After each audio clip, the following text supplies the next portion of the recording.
pode soar pretensioso, mas eu hoje em dia acredito que... Não, olha, só existem 3 problemas reais na vida humana. Só tem 3 problemas. O resto tudo, você vive com eles. Você vai morrer, o que você vai fazer a respeito disso? Você sabe que você vai acabar. Que tudo isso que você está fazendo, por mais legal que seja, vai acabar. Então você tem que fazer alguma coisa a respeito. Tá, você ainda não morreu. Então você vai viver. Você tem que fazer alguma coisa a respeito. Segundo, fazer isso sozinho é muito chato, então você vai ter que casar com alguém. Então você vai ter que resolver esse terceiro problema. Esse terceiro problema, eu acho ele profundamente sério. As pessoas tratam o matrimônio com pouca seriedade. Eu acho que é um dos 3 grandes problemas da vida humana. Que assim, mal resolvido é um pé no saco e bem resolvido é uma causa de felicidade. Então aí a gente pode começar a migrar nessa direção. E a gente pode ir por 2 direções. Uma direção que é, vamos dizer, a direção mais comum na literatura cristã, que é sobre o fim do matrimônio, o propósito do matrimônio, quer dizer, a criação de filhos, a geração de filhos, a educação dos filhos, quer dizer, o propósito da família. E mas essa direção, se todo mundo é católico, todo mundo já ouviu isso aí, todo mundo já martelou, todo mundo leu o catecismo, certo? Espero. Todos ouviram isso aí, essa história, alguma coisa. Certo? O que a gente não ouve, de maneira geral, as pessoas falarem hoje, é sobre... Bom, esse pode ser o fim do matrimônio, o propósito dele. Mas quais são os meios dele? Porque não adianta me falar, olha, o propósito da fábrica de automóveis é fazer automóveis. Eu tenho que saber como automóveis são feitos para fazer uma fábrica de automóveis. Não basta eu saber que o objetivo... É muito importante saber, se você vai fazer uma fábrica de automóveis, é muito importante você saber que é uma fábrica de automóveis e não de, sei lá, máquinas cirúrgicas ou qualquer outra coisa. Mas você também precisa saber muita coisa sobre o como e que só a informação acerca do propósito não te ilumina. E isso é algo que, como a gente falou, a gente tem que entender, toda a sociedade pré-industrial progrediu a partir de um ambiente tribal. Certo? Todas. E entre o ambiente tribal e uma sociedade pré-industrial do século XVIII, a diferença é muito gradativa, muito pequena. Entendeu? E aconteceu no curso de muito tempo. De muito tempo. Não aconteceu assim. Uma geração a gente era índio, e na outra geração a gente está aqui em Paris e tem a universidade. Não, vocês foram alguns séculos, pelo menos, ali na Europa, por exemplo, em Paris. 600, 700 anos. Vocês são só tribos de aldeias de gauleses. E agora isso aqui é o reino de França. Então isso é muito gradual. Isso quer dizer que os meios usados para a vida funcionar num ambiente tribal e os meios usados para a vida funcionar na sociedade medieval mudaram gradativamente, de pouquinho, os costumes mudaram de pouquinho e foi muito fácil de se adaptar. E não são fundamentalmente diferentes. Não são fundamentalmente diferentes. Tá? Ser um gaulês e estar na Paris do século XIII, ser um gaulês no século II e estar na Paris do século XIII, qual a diferença? A diferença é que a vida é um pouquinho mais gostosa e a gente tem religião. A gente tem uma religião melhor e a vida é um pouco mais gostosa. Mas a diferença não é muito grande. Como a gente obtém alimento? Que tipo de alimento a gente obtém? Quais são as normas sociais? Quem vale, quem não vale? Quem é importante e quem não é? Quem é bom, quem é mau? Tudo isso aí mais ou menos continua mais ou menos a mesma coisa. Para que serve um marido? O que é ser marido? O que é ser esposa? Continua tudo a mesma coisa. Isso quer dizer que você não precisava estudar esses meios, porque eles eram onipresentes. Tá? E do século XVIII para cá, a gente passou pela Revolução Industrial. A Revolução Industrial teve um profundo efeito sobre o ser humano. Os dois principais efeitos que diferenciam a vida humana numa sociedade industrial de uma sociedade pré-industrial. Eu não estou falando dos efeitos benéficos, quer dizer, você tem mais alimento, você tem mais segurança física, você tem mais conforto. Não estou falando dos benefícios. Estou falando de diferenças vitais. O seu ambiente profissional, o seu ambiente de trabalho e o seu ambiente doméstico estão isolados. Completamente isolados. Isso nunca foi assim.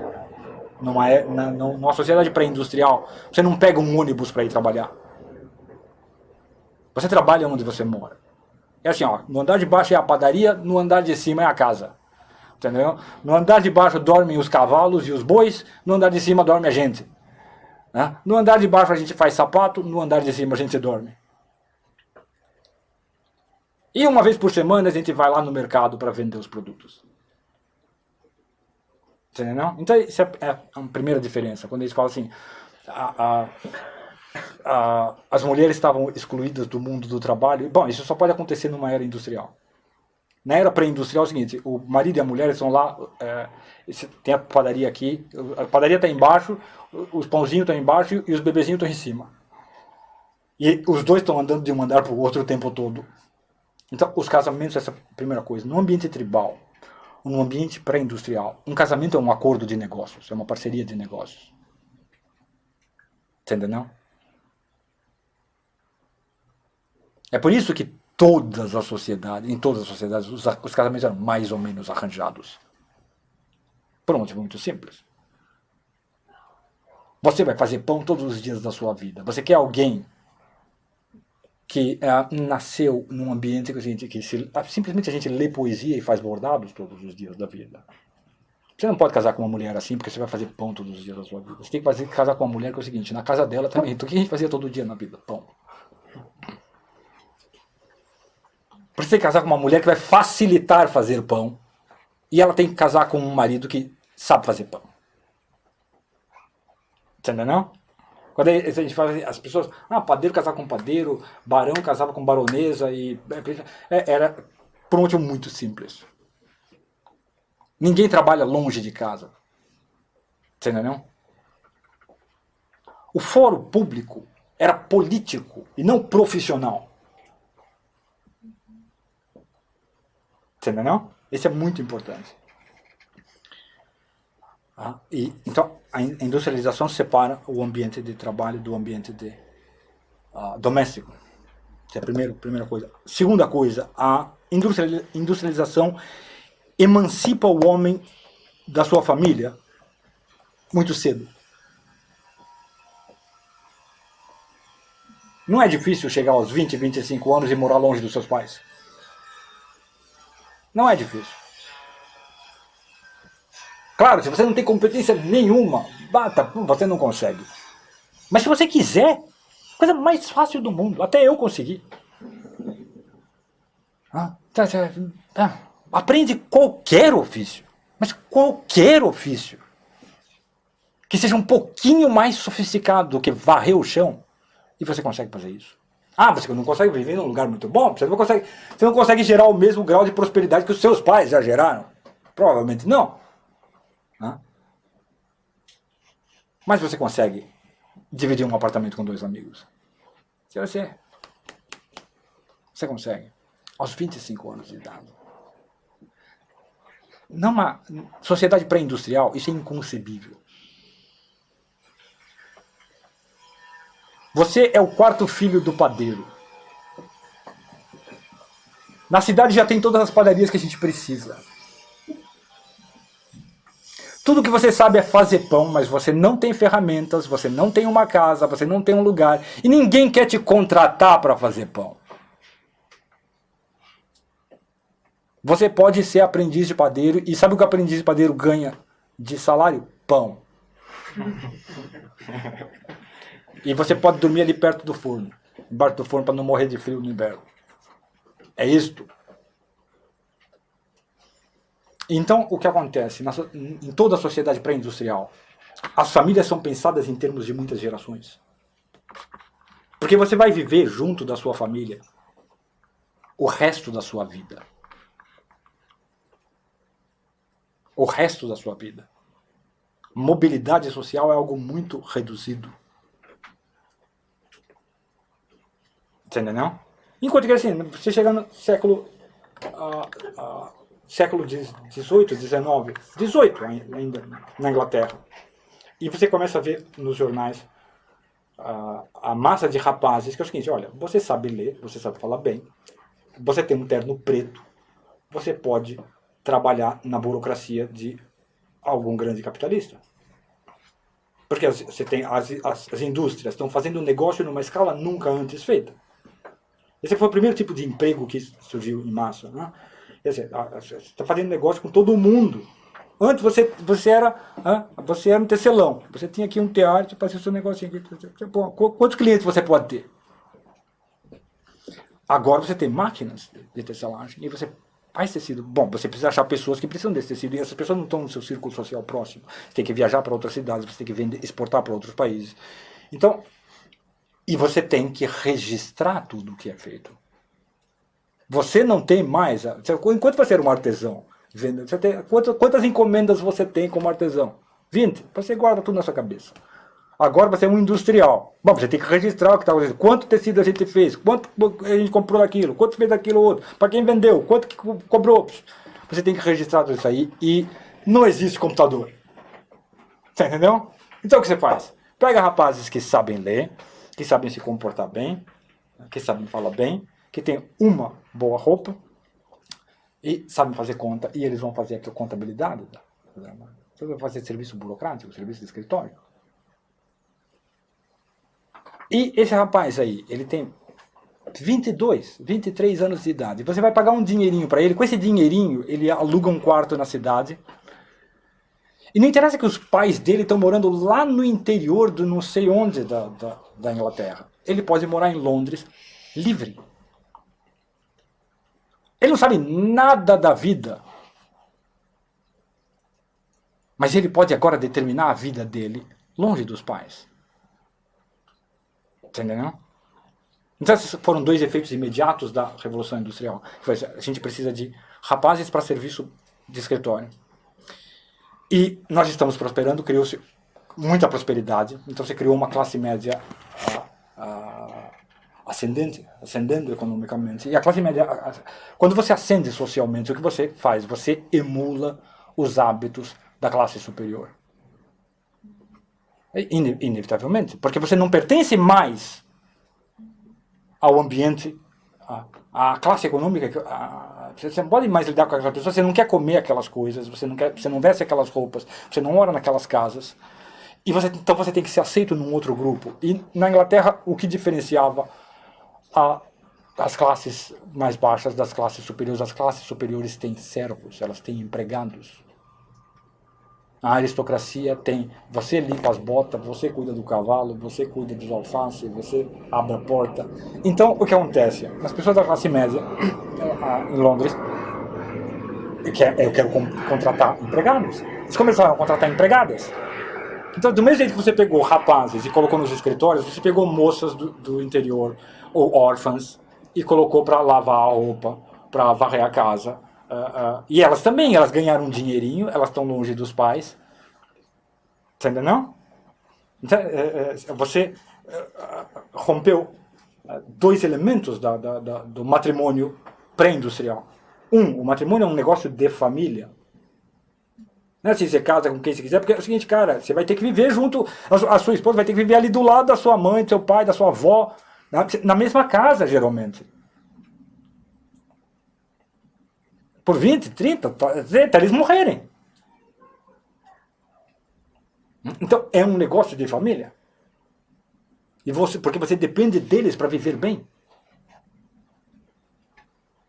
Você depende deles para viver bem até eles estarem velhinhos e agora eles dependem de você para viver bem. Você entendeu? 2. O cara vai trabalhar ali onde a esposa dele vai trabalhar. Então, a ideia de que não, os homens estavam saindo e conquistando o mundo e as mulheres ficando em casa cuidando do fogão. Os homens não estavam saindo e conquistando o mundo. A maior parte deles não, eles estavam o dia todo ali na padaria que é em casa. Na alfaiataria que é em casa. A minha casa é em cima do celeiro. A minha casa é em cima do estábulo. A minha casa é em cima da sapataria. Então, nesse sentido, existia muito menos frustração. Porque a sensação, se você e a sua esposa estão cooperando nas mesmas tarefas e elas são indispensáveis para a sobrevivência, não há uma assim, forte divisão. Quer dizer, existe muita intersecção. A mulher padeiro, de vez em quando, ela que estava fazendo o pão e o cara que estava cuidando das crianças. Você sabe, quem trabalha em parceria com a esposa sabe como é que funciona. E a esposa com ele sabe, olha, essa divisão não é tão rígida. Se um é oprimido pela vida, o outro também o é. Entendeu, não? E isso é indispensável num ambiente pré-industrial. Assim, é impossível viver de outra maneira no ambiente pré-industrial. Tem um pequeno número de pessoas que escapa disso. Esses caras são grandes guerreiros. Bom, esse cara vai estar viajando para todo lado, claro. Você é marinheiro, você vai estar viajando para todo lado e a sua esposa vai ficar em casa. Então tem uma 10% lá que não, você vai. Vão viver uma vida um pouco diferente. Mas mesmo quando você está viajando, a sua esposa, ela foi escolhida pela sua família. Você no máximo concordou. Você no melhor das hipóteses concordou. E quando chega na era moderna, não. É assim, agora você tem esses caras que estão trabalhando aqui num escritório e a mocinha está trabalhando numa casa de família e eles estão longe da família deles, ou eles nem têm família. E eles têm independência financeira. É inevitável que cedo ou tarde a família não vai ter mais poder de intervenção sobre com quem eles vão casar. É inevitável. Por quê? Porque a moça, eles estão lá na cidade, a moça vai conhecer um rapaz, o rapaz vai conhecer a moça e acabou. E, bom, agora a gente tem que falar para a família. Então esse é um lugar comum da literatura da época. Agora a gente tem que falar para a família, porque a gente se encontrou aqui, independente deles. E a literatura sempre, geralmente tinha destino trágico. Então, essa segunda coisa, você está trabalhando numa casa de família, eu estou trabalhando no escritório aqui, mas agora nasceu os filhotinhos. Alguém vai ter que ficar com os filhotinhos. E o trabalho não é em casa. Alguém tem que ficar com os filhotinhos e alguém tem que ir trabalhar. Esse é um dilema pós-industrial. Eu digo para a imensa maioria da população. Entendeu? Isso não é um problema numa sociedade pré-industrial, muito menos é um problema numa sociedade tribal, em que é auto-evidente porque os homens vão caçar e as mulheres ficam ali na tribo plantando cenoura. Isso é auto-evidente. É porque não, as mulheres que vão lá caçar búfalo, elas morrem. Tem algumas que tentaram, mas elas morreram todas. Simples assim. Quando havia divisão de tarefas, então você tem lá, você é o padeiro e a sua esposa é a padeira. Quando tem divisão de tarefas, essa divisão é auto-evidente pela circunstância. Entendeu?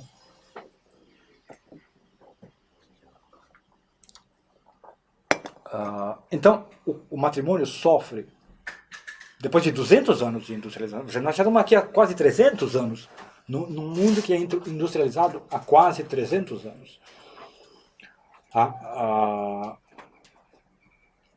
O que acontece? A ideia de, nós é que decidimos com quem nós vamos casar, nossos pais não têm nada a dizer com isso, eles no máximo podem concordar.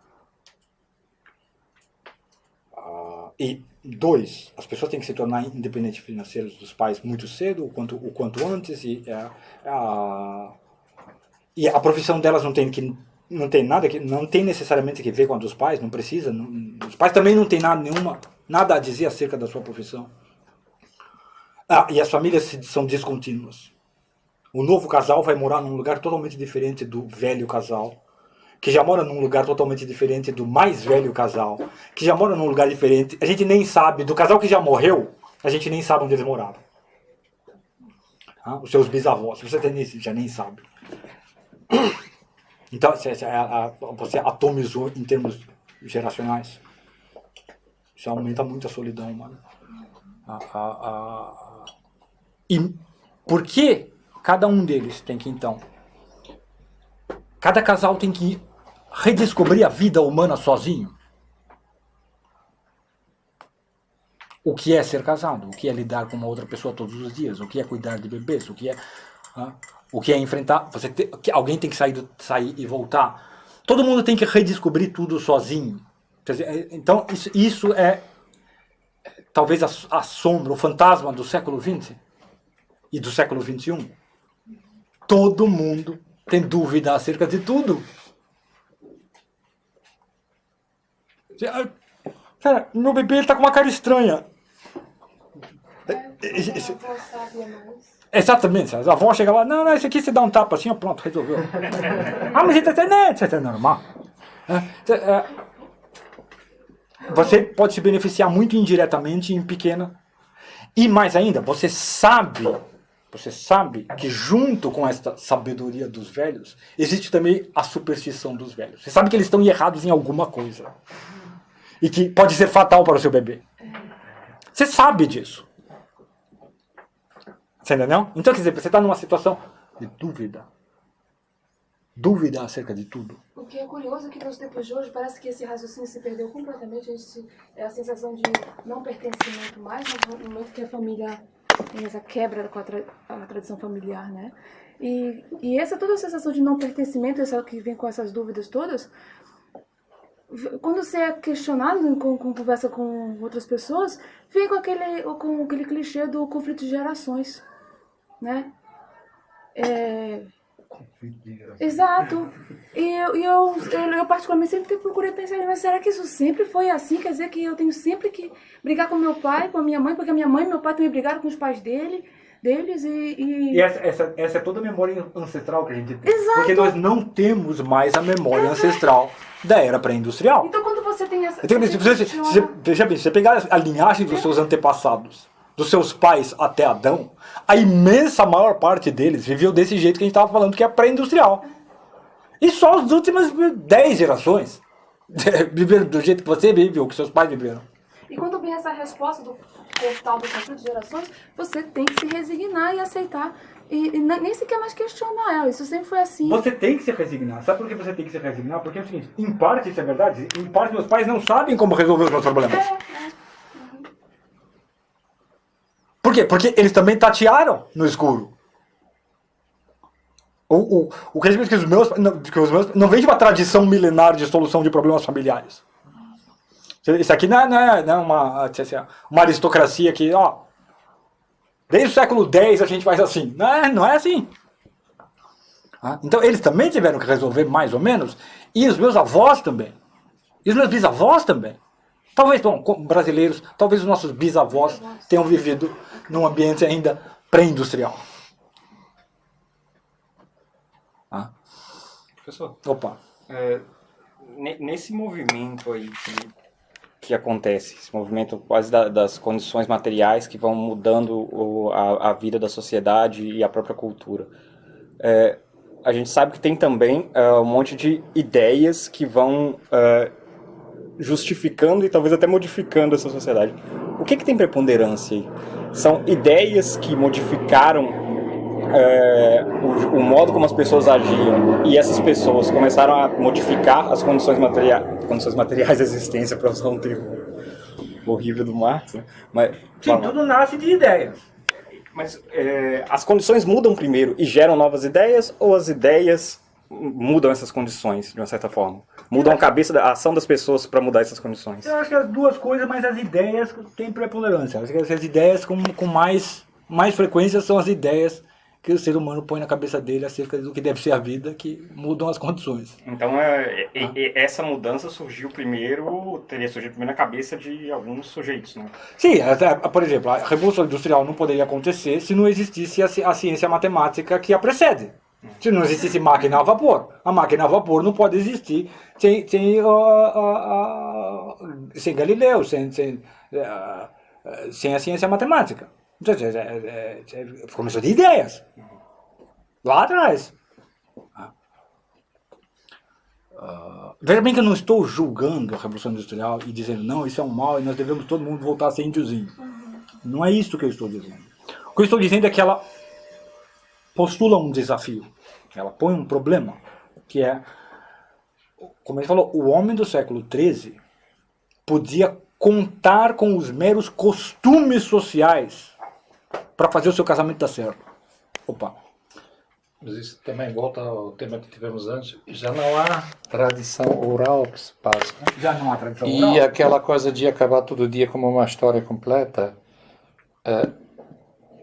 nem os meios que a gente tem hoje, ou livros, talvez, mas mais filmes, ainda tem uma moral, uma história completa para contar, para que a gente possa extrair algo de aprendizagem disso, né? Sim. Tipo dizer, foi feito assim, fez um erro, ou se deu mal, ou teve um conflito moral, qualquer coisa assim. Veja lá como é que essa parte toda já não existe. Então não existem referências mais. Não existe essa referência. Então, por que os seres humanos têm que reavaliar ou redescobrir todos os princípios da vida humana?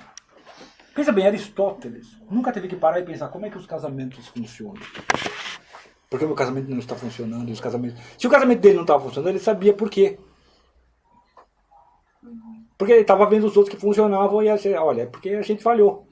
Então, isso não era um problema, não era uma questão. Nada.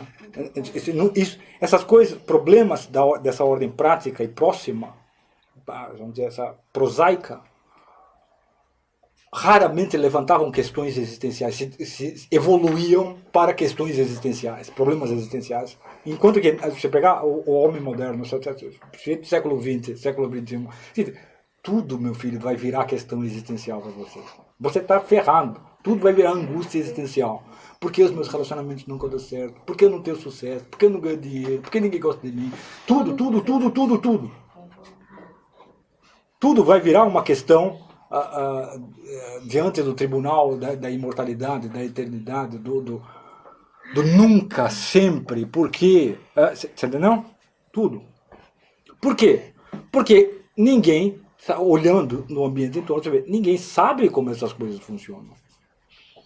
E os costumes da geração passada parecem não funcionar como os nossos costumes. Então, assim, a geração passada estava errada, a minha está errada, a passada da passada estava errada também. Provavelmente todo mundo estava errado desde sempre. Ninguém nunca soube isso.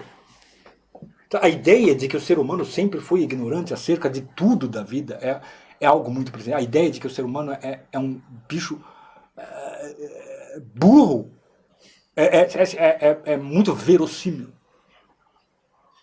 Assim, caramba, escuta, os lobos resolveram esse problema, os leões resolveram esse problema, os bois resolveram esse problema, todos os animais resolveram esse problema, pô.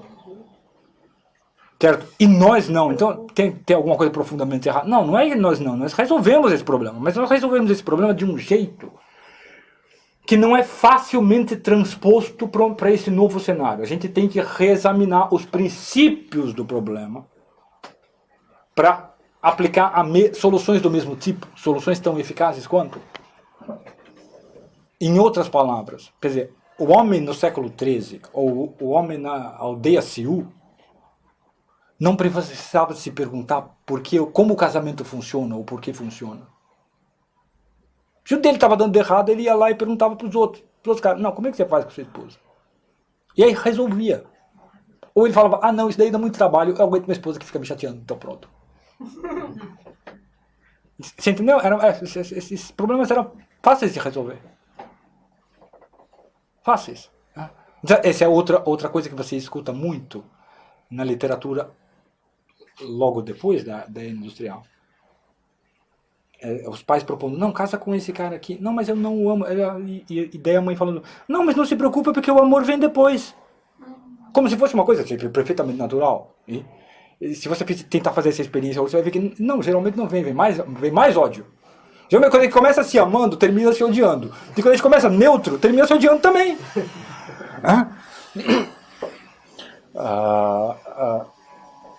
Então, olha só. É porque as pessoas eram idiotas que elas acreditavam que o amor vinha depois? Ou é porque elas tinham achado alguma técnica que, caramba, na prática muitas vezes o amor vinha depois?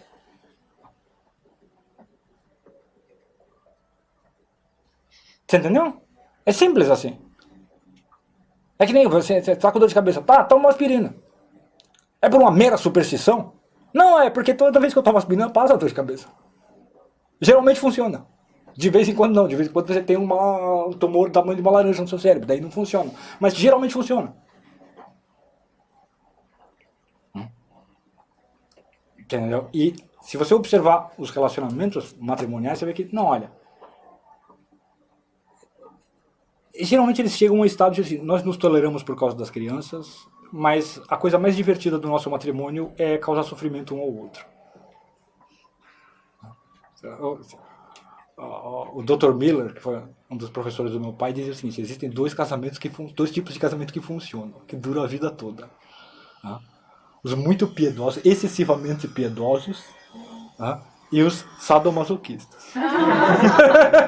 Esses dois sempre funcionam. A coisa mais comum é você ver casais se agredindo em público, se agredindo, microagressões cotidianas, se ferindo um ao outro. E ao mesmo tempo, a pessoa dizendo, não, mas eu amo essa pessoa e eu quero que isso dê certo. Você vê que humanamente, não é assim, não, é que o que eu gosto de fazer não é uma pessoa sádica, assim, não. O prazer da minha vida é causar sofrimento em alguém.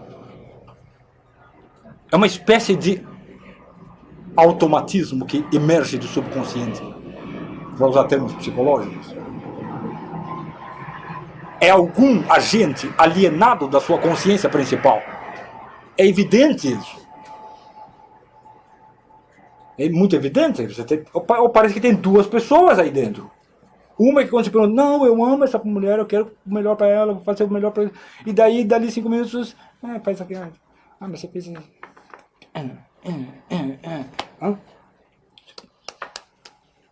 Tá?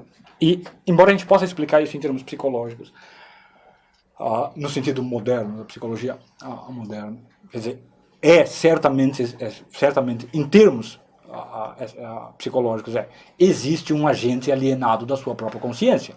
Aqui, existe, evidentemente, que emerge independente da consciência do sujeito. Da onde vem esse agente? E isso que eu acho que, vamos dizer,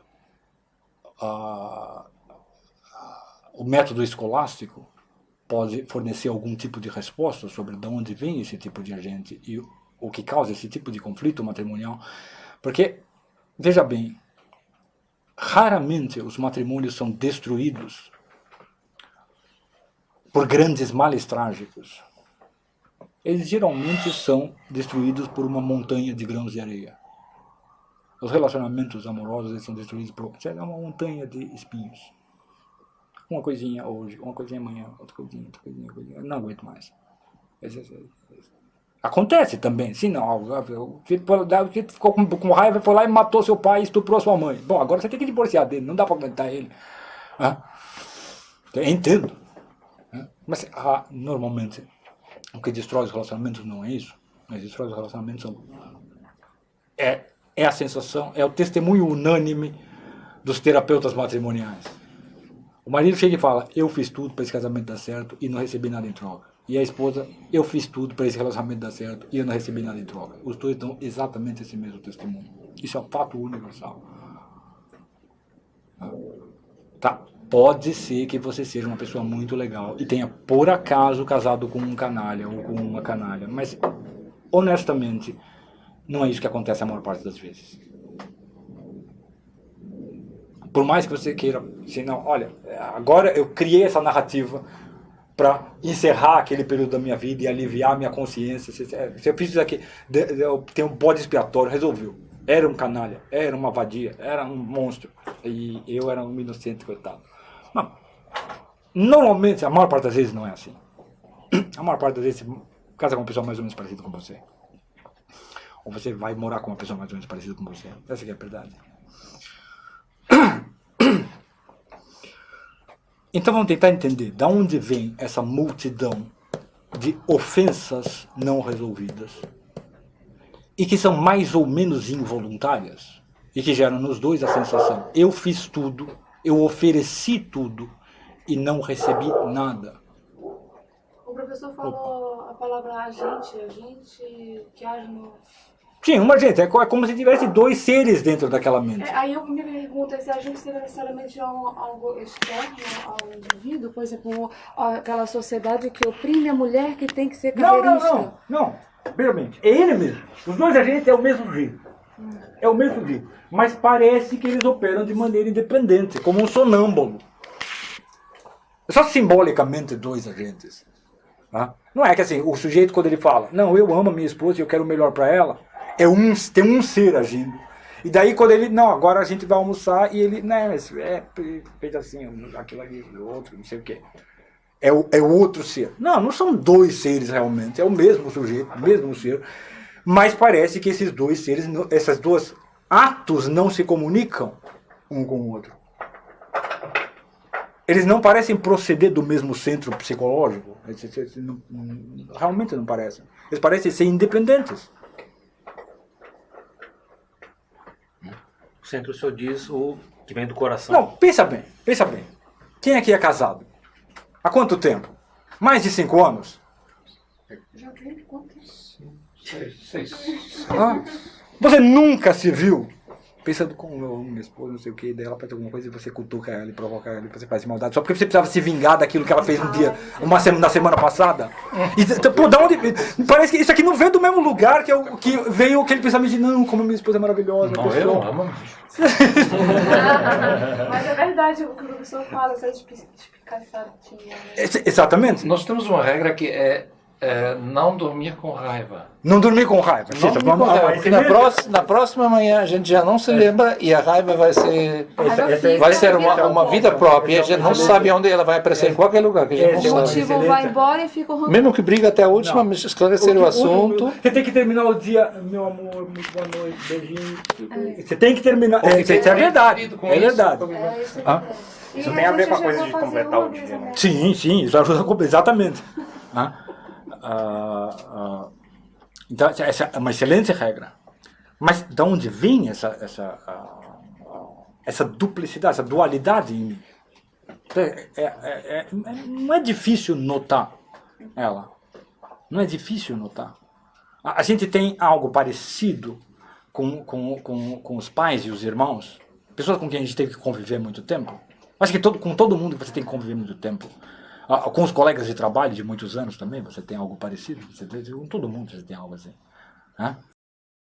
Antes de dar explicações morais, eu tento dar explicações naturais. Quer dizer, Ana, é certo fazer isso com alguém? Não é certo. Então, portanto, não deve ser uma coisa boa, não deve ter um bom motivo. Mas não quer dizer que a pessoa está fazendo de maldade. Não, a raiz profunda é a maldade dela. Eu não acho que a raiz profunda é a maldade dela. Eu acho que pode ser no sentido de a raiz profunda é parte da pena do pecado original, é a desordem interna que tem na alma humana. Mas eu não acho que seja maldade pessoal, necessariamente. Não, por isso que eu não falo em termos de maldade, eu falo mais no sentido mesmo de talvez ter uma forma de realizar no outro uma frustração que eu mesma tenho de me sentir inferior. Mas é maldade. É maldade, vai. Fazer o outro pagar pelas suas culpas é maldade. É ruindade. Olha só, vamos tentar entrar na explicação, mesmo que eu já passei mais tempo do que eu devia. Se ficar longo demais, vocês falam, a gente para. Se ficar curto demais, a gente quiser ir até a noite toda, eu também não me incomodo. Certo? A aula mais longa que eu já dei durou 27 horas. Vou bater esse recorde. Tem que fazer mais. Então, olha só. Por enquanto tá ótimo. Não quer as perguntas. Então, para a gente entrar nesse Para tentar fazer uma distinção clara aqui sobre o que causa isso. A gente vai voltar muito atrás. Porque o que fez a gente perder a ideia de, não, olha, como funciona aqui o relacionamento, assim, ter homem adulto, mulher adulta, eles são casados, como é que funciona isso aqui? Como a gente falou, a principal causa foram as mudanças ocasionadas na sociedade depois da era industrial, depois da Revolução Industrial. Isso já faz muito tempo. Então não adianta eu tentar procurar uma causa psicológica imediata. Quer dizer, por que eu faço? Não, eu faço. É óbvio que... Não, é assim, porque um animal agride o outro? Porque ele sente que ele foi agredido. Simples. Por que você agride sua esposa? Porque você sente que você foi agredido e que é devido, é justo. Ora, é óbvio. E ela também, mesma coisa. Simples assim. Então, se é justo ou injusto, só Deus pode julgar. Não interessa. Então, essa causa psicológica imediata não importa muito. O histórico social de como a gente perdeu o fio da meada importa apenas para a gente ter uma ideia de o quanto a gente perdeu o fio da meada. E não adianta você ler a literatura sobre o matrimônio dos antigos, porque eles não falavam desse assunto. Ninguém falava sobre como o casamento funcionava. Sabe por quê? Porque todo mundo sabia. Ninguém teoriza acerca daquilo que é auto-evidente. Você entendeu? Ninguém fazia isso. Então a gente tem que fazer. Lançando mão dos mesmos instrumentos que eles usaram para iluminar outras áreas da vida. E o nosso ponto de partida tem que ser o seguinte. Primeiro, nós somos animais. Eu quero que vocês não pensem... Esse foi um efeito mais da educação universal do que da industrialização, embora a educação universal tenha sido possibilitada pela industrialização. Todos nós pensamos que nós somos mentes hoje. Todos nós acreditamos que nós somos mentes. Todo ser humano é um idealista platônico, ultraplatônico hoje. Quase todo ser humano. Você é a sua mente. O mundo é a sua mente. Você é quase idealista no sentido do Berkeley. Só existe, o mundo só existe como objeto da minha mente. Todo mundo. E eu quero que vocês esqueçam isso, vocês pensem, não, nós somos animais, nós somos um corpo que anda, se move. E como os outros animais, nós percebemos o mundo. Nós sentimos o mundo. Eu vejo o mundo, eu ouço o mundo, eu toco o mundo, eu saboreio o mundo, eu cheiro o mundo. Então essa é a primeira coisa que a gente sabe sobre a vida humana. Nós temos sentidos. E os sentidos em mim geram preferências. Eu sinto um cheiro e falo, não gosto disso. Sinto outro cheiro. Eu vejo uma coisa, que legal. Outra, Vocês já notaram isso sobre vocês? Isso é verdade para vocês e para todos os animais. Seu cachorro é a mesma coisa. Ele cheira umas coisas, ele gosta, ele cheira outras. Cachorro tem mau gosto, veja bem, tá? Cachorro tem mau gosto. Cachorro é um bicho sem nenhuma sensibilidade estética. É um bruto. Tá? Então, eles gostam de vômito, eles gostam de cocô. Entendeu? Mas ele tem preferências. Tem coisas que ele não gosta. Entendeu? Isso é muito importante para nós como animais, porque é um dos instrumentos pelos quais a gente localiza o alimento. Pelos quais a gente identifica alimentos. Você pegar um bebezinho, né? Bebê, a primeira coisa que ele faz é agarrar. A segunda coisa que ele faz é enfiar na boca o que ele agarrou. Segunda coisa, para ver se é comida. Opa, esse aqui não gostei. Duro, amargo. Esse aqui é gostoso. Deve ser bom, deve ser comida. É cola, mas parece gostoso. Mas cola é, sei lá, gordura de cavalo, então deve ser alimento também, deve ser desse tipo. A primeira coisa. E você observa isso nos animais. Né? O leão está lá deitado, ele vê uma gazela, ele... isso me dá certas ideias. Gostoso, eu quero. Ele vai lá e tenta pegar. E isso ajuda muito o animal. Mas imagina o seguinte, que entre o leão e a gazela tem um abismo, tem um buraco. Tem um cânion. E quando o leão olha aquele buraco, o buraco não lhe é repugnante. O buraco não lhe é repugnante. Ele não tem nojo do buraco. Ai, buraco. Então quer dizer que a aversão sensitiva não impede ele de cair no buraco tentando pegar a gazela. Os sentidos dele não são capazes de dar informação. Não caia no buraco. Não pise no buraco. Os sentidos dele são capazes de dizer: vai comer gazela, não vai comer, sei lá, leopardo. Vai comer gazela, não vai comer hiena. Hiena é fedido, é carnívoro também. Aquela carne fede. Vai comer outro que é mais fácil, não consegue te agredir. Então um é gostoso, outro é ruim. Porque ele não come capim. Ele olha o capim e fala: literalmente isso aqui é nojento, cara. Só como isso aqui para auxiliar a digestão. Isso aqui é engolve. Que ele quer mesmo gazela. Mas esse desejo de ir na direção da gazela e caçá-la não impede ele de cair num buraco.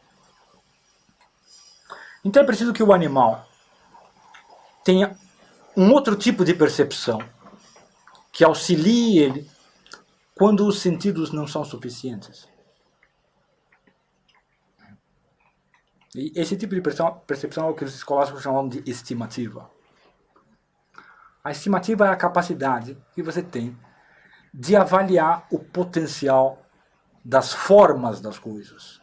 O potencial que as coisas oferecem. Então olha só, o leão experimenta, e você também. Perceba isso, você experimenta o seu corpo, não apenas sensorialmente. Assim, o cheiro do seu corpo, a cor do seu corpo, a textura, o gosto, se você quiser lamber, é meio estranho, mas tem gente que faz. Então você experimenta o seu corpo sensorialmente, mas você não experimenta ele apenas sensorialmente, você experimenta ele também como mecanismo de ação. Com potência? Com potência, com potencial, exatamente. Caramba, eu tenho pernas, o bebê ele tem pernas, e daí ele olha os outros, os adultos que têm pernas também, eles estão andando. Olha o que eles estão fazendo com as pernas, e eu posso fazer o mesmo. Então, e quando você experimenta esse potencial, você quer realizá-lo. E aí o leão, então, ele experimenta as pernas dele, e daí ele olha o buraco, e ele mede. Pernas, buraco, dá para pular. O buraco é fundo, mas ele não é tão grande. Dá para pular. Com essas pernas aqui, dá para pular. Ou, não, com essas pernas aqui não dá, eu vou ter que dar a volta para pegar a gazela. Daí ele vai dar a volta, porque ele não é idiota. Percebe que não é a cor do buraco que indica isso para ele.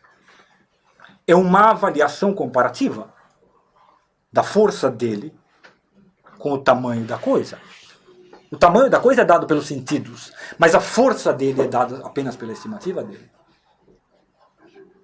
O macaco é a mesma coisa, ele olha a árvore. Por que o macaco não cai de árvore? Porque ele avalia a forma do corpo dele, o potencial de agarrar, de segurar, o peso dele, e olha os galhos da árvore, e avalia e compara os dois. Muito rapidamente, a gente faz isso muito rapidamente. Se você está andando na rua e vê um cachorro na sua direção, você rapidamente avalia. Esse cachorro está vindo aqui para me morder ou para pedir um carinho?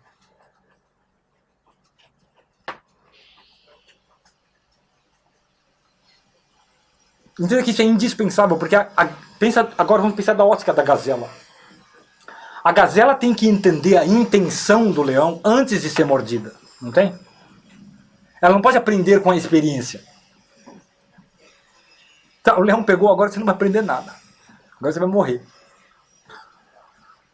Então ela tem que olhar o leão de longe e pela forma dele, a forma das patas, as garras, os dentes. Isso aí não é para comer capim, não.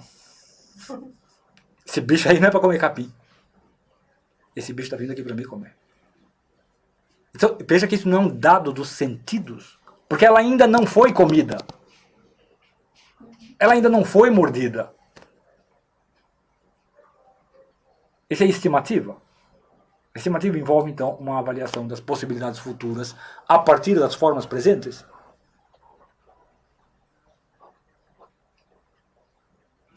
Tá claro isso aí? E é assim que uma gazela escolhe o seguinte.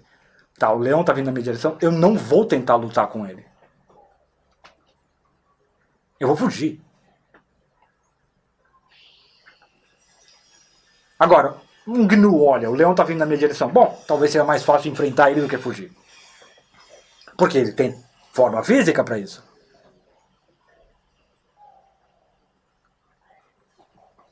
Percebe essa diferença?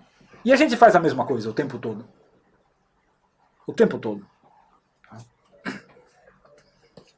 E, por último, aí vem a percepção do ser humano. O ser humano, além dessas duas formas de percepção, ele tem também inteligência. Inteligência abstrata. Ele olha a árvore que nem o macaco. Olha, dá para subir na árvore e escapar do leão. Por quê? Porque eu sou mais leve do que o leão. Eu posso subir num lugar que, se o leão tentar subir, a árvore vai quebrar e ele vai cair. Simples. É assim que o macaco escapa do leão. Ele sabe disso. Ele sabe que ele é mais leve. Ele sente o corpo dele. Ele diz, lá o topo da árvore me sustenta, mas não sustenta um leão ou um leopardo. E a gente faz a mesma coisa. Mas diferente do macaco, a gente olha e fala, putz, cara, dá um trabalhão subir em árvore. Geralmente o leão alcança a gente antes da gente terminar de subir. Não tem um negócio mais fácil para subir? Por que essa árvore é subível e aquela outra não é? Então você pega, examina esse potencial da árvore, a escalabilidade da árvore. Examina a escalabilidade de outra árvore. E você separa essa ideia de escalabilidade da forma concreta dessas árvores. E com a ideia abstrata de escalabilidade, você inventa a escada. E você faz uma escada que sempre te suporta e nunca suporta um leão. Simples. Os macacos estão há milênios subindo em árvore para escapar de leão. Nenhum deles fez uma escada. E é porque eles são inábeis? Não, é porque ele não consegue separar a ideia de escalabilidade das formas concretas em que ela se encontra. Ele vê essa ideia na árvore, tanto que ele consegue escalar, ele sabe que árvore ele pode subir, que árvore ele não pode.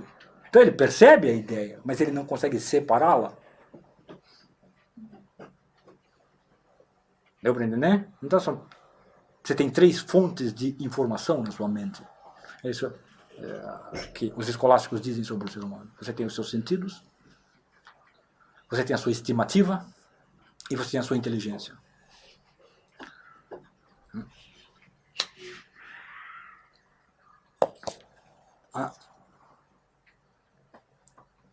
E então a primeira pergunta é: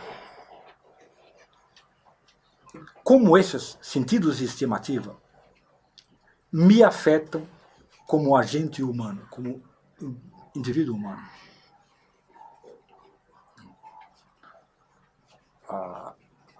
E aí você tem que perceber o seguinte: os seres humanos, quando eles são crianças, quando eles são filhotes, é muito fácil assustá-los, não é? É muito fácil botar medo numa criança. Fala grosso, ela, coitada, fica com medo. Tem um barulho, ela fica com medo. Fica escuro, ela fica com medo. É muito fácil pôr medo numa criança. Por que é fácil pôr medo numa criança? Porque ela tem estimativa. E, como ela está na tribo, quais são os animais que ela mais vê? Os outros seres humanos. Os outros seres humanos são imensos. E ela é pequenininha. Ela não está pensando isto com a inteligência dela ou a linguagem. Eu estou falando da informação teorética, intelectual, que está entrando na cabeça dela. Eu estou falando que é o seguinte: ela está sendo informada pela estimativa dela. É o seguinte: se um adulto decidir confrontar ela, ela perde. Ela morre. Entendeu, não? E é por isso que ela tem tanto medo. E é por isso que é preciso você ser sempre... Por que a gente, por instinto, a gente assim, chega a criança, a gente fala num tom mais doce, a gente dá um sorriso, a gente põe uma postura não agressiva. Por que a gente faz isso? Porque a gente sabe, não, é muito fácil intimidá-la, coitada. E muito injusto você intimidá-la sem necessidade. A gente sabe disso. É fácil ela sentir isso. E é fácil por quê? Porque a estimativa dela está dizendo o seguinte: se for você contra qualquer adulto, o adulto ganha e você perde. E para o animal, perder é morrer. Tem mais café?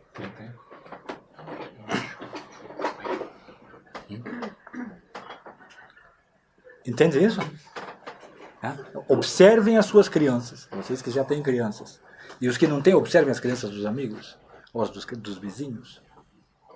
E entenda, observe elas como animais. E observe você mesmo como animal. Observe quais informações você tem acerca do mundo, e ela tem acerca do mundo. Antes do pensamento.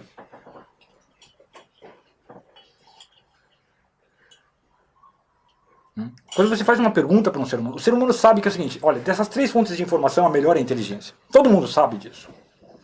Então, quando você faz uma pergunta para uma pessoa sobre a realidade, sobre o mundo, sobre a vida, ela pensa. Ela não olha, ela pensa. Ela sabe, não, inteligência é melhor que os meus olhos, pô. Inteligência me informa um monte de coisa que os meus olhos nunca me informaram. Eu sei um monte de coisa sobre a China, nunca vi a China, pô.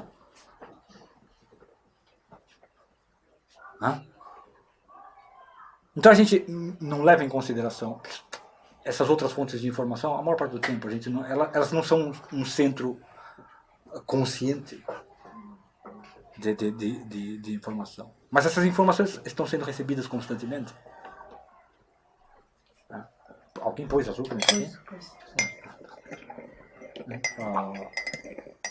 Elas estão sendo recebidas constantemente. E elas estão afetando o meu ser como elas afetam um leão, uma gazela, um lobo ou uma criança. Elas estão modificando disposições no meu ser. Sempre, simples. Uma que a gente nota, todo mundo nota, é as dos sentidos. As dos sentidos todo mundo nota. Você chega num lugar, não, vamos naquele restaurante, você chega num restaurante, você senta, você começa a sentir um cheiro ruim, você fala, não quero comer aqui, pô. Tem um cheiro ruim. Mas as informações estimativas, o ser humano, a maior parte do tempo ele não presta atenção nisso. Primeiro porque ele não é tão bom nisso quanto os outros animais. Os cachorros, os lobos, os macacos, os bois, eles são muito competentes em estimativa. Eles são muito competentes porque a estimativa é a melhor fonte de informação de que eles dispõem. Então eles exercitam ela constantemente. Como ela não é a principal, a melhor fonte de informação que a gente tem, a gente não exercita ela constantemente. A inteligência é a melhor e os sentidos das fontes é a mais agradável. Então nosso foco está ora na inteligência, ora nos sentidos, mas raramente na estimativa. Mas a estimativa te dá uma resposta mais rápida também. Sim, sim. Sempre mais rápida que a inteligência. Eu não vou dizer sempre, mas frequentemente.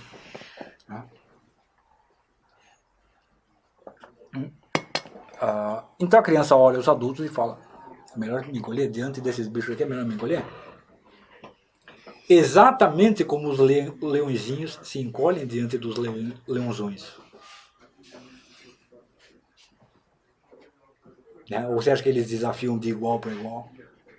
Você olha uma alcateia, os lobos mais fracos, não, contra aquele ali não dá, você abaixa a cabeça. Como ele sabe isso? Estimativa. Ainda não aconteceu, o outro ainda não bateu nele, mas ele já sabe. Ele está avaliando com estimativa. E as crianças fazem isso o tempo todo. E quando você bota um bando de crianças junto umas com as outras, elas fazem isso umas com as outras o tempo todo também. Quem bate em quem? Quem é o chefe? Quem é o chefe? Quem bate mais? Oi. Ignorante, onde que o instinto se encaixaria nisso? Instinto é um termo ambíguo. O que eu quero dizer com instinto? Instinto eu quero dizer algum tipo de fonte de informação que eu tenho connaturalmente, inata. Nesse sentido literal, estrito, de conhecimento inato, eu não acredito que instinto existe. A pessoa fala, não, os passarinhos eles fazem os seus ninhos por instinto. Não. Não. Eles não nasceram com nenhum tipo de conhecimento ou informação.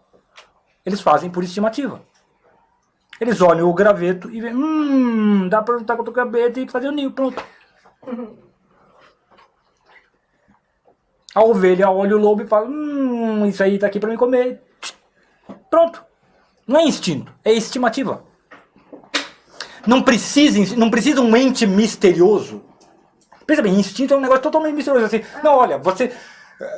No seu ser está escrito, no ser da ovelha está escrito a existência de lobos e que lobos são... Não, cara, isso é muito sobrenatural para mim, para o meu gosto, entendeu?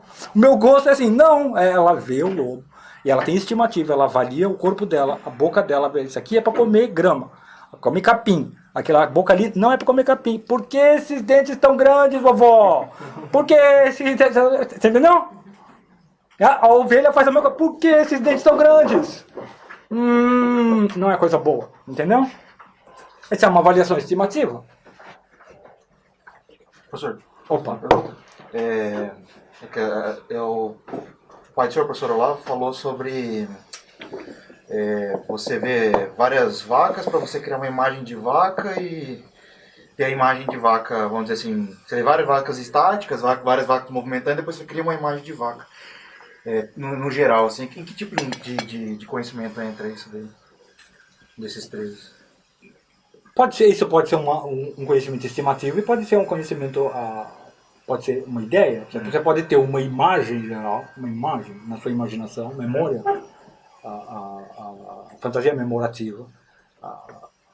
E aí não precisa mais do que estimativa para explicar isso. Ou você pode ter uma ideia real, abstrata da coisa. Pode ser as duas, pode ser inteligência ou estimativa. Por quê? É um fato, os animais, pelo menos os animais mais perfeitos, emitem sinais. Sinais, quer dizer, dados sensíveis, informações sensíveis que contêm significado estimativo. Então, por exemplo, tem uma espécie de macaco na Índia que eles têm um grito para quando eles veem cobra e um grito diferente para quando eles veem gaviões. Então, quando um grita que tem cobra, todo mundo sobe no topo das árvores. Quando o outro grita que tem gavião, todo mundo vai para baixo no chão. Então, pode ser que os peixes tenham alguma forma de sinalização e que eles sejam capazes de transmitir de uma geração para outra.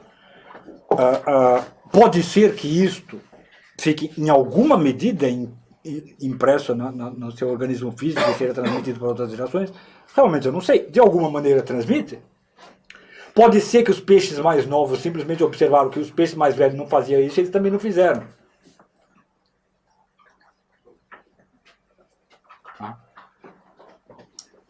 Pode ser por observação. Então, sei que tem um experimento que fizeram com ratos e aí descobriram o seguinte: a memória do rato dura 2 meses e meio, uma coisa assim. Então você tem que inventar. Veneno de rato só mata o rato 2 meses e meio depois. Porque se matar na hora é o seguinte: os ratos mais velhos, eles esperam os ratos mais novos ir lá comer um negócio que eles não sabem o que é. E daí ele fica esperando 2 meses e meio antes de comer aquilo, para ver se o bicho morre. Se o mais novo morre, ele nunca come aquilo. Entendeu? Não? Então, os bichos têm estimativa, têm memória, têm sinais, linguagens de sinais. E a eternidade, professor, dos animais? No que é baseado essa doutrina? Qual diz que eles não são eternos? Caramba, o pessoal vai longe, hein?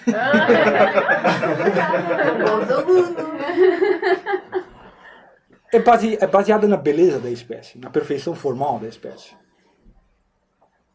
Quando você olha uma coisa como um leão ou como um cavalo, é difícil acreditar que o céu possa estar privado dessas qualidades. O céu é um monte de gente em roupinha branca, com harpas, entoando os louvores de uma luz maravilhosa. Que céu é chato. Então é difícil dizer se a Terra está dotada de atributos tão maravilhosos, magníficos, interessantes, o céu deve estar dotado também de alguma forma. E se ele está do lado disso, eu posso chamar isso de a imortalidade dos animais? Mas seria uma espécie de o animal que viveu aqui, Sei estaria lá. Não. Sei lá, eu nunca tive lá. Hã? A Terra eu tive ainda, já tive uns 40 anos para examinar. O céu ainda não. Então, eu não sei. De qual a ligação individual dos animais com essa qualidade imortal? Se isso é apenas uma qualidade divina, isso existe apenas de modo como arquétipo na mente do verbo divino e é contemplado ali, ou se existe de alguma outra forma ali, eu não sei. E ainda mais, eu não sei qual o modo em que isso existe lá, embora eu sei que existe, porque nada que é bom perece.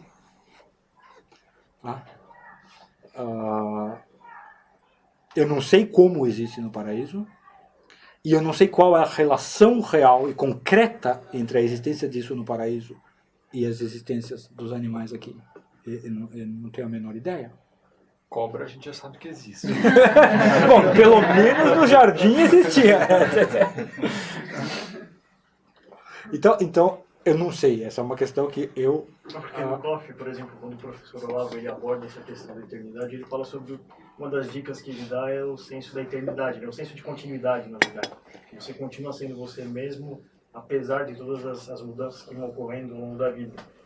E algumas espécies de animais, assim, são realmente muito primitivas e eu não consigo conceber que sejam imortais por causa da absência desse senso de continuidade, mas quando a gente pensa no cachorro, por exemplo, parece muito com... Parece muito, exatamente. Eu diria isso também. Quer dizer, você tem que fazer também uma distinção, como os escolásticos faziam, entre animais perfeitos e formas imperfeitas, ainda que podem ser meramente temporárias. E é difícil dizer que não há nada de celestial nos animais perfeitos. É muito difícil dizer. Isso aqui é um ente puramente terrestre. Isso aqui é pura matéria bruta. Eu acho que é ir longe demais. Brincar fazer um joguinho abstrato.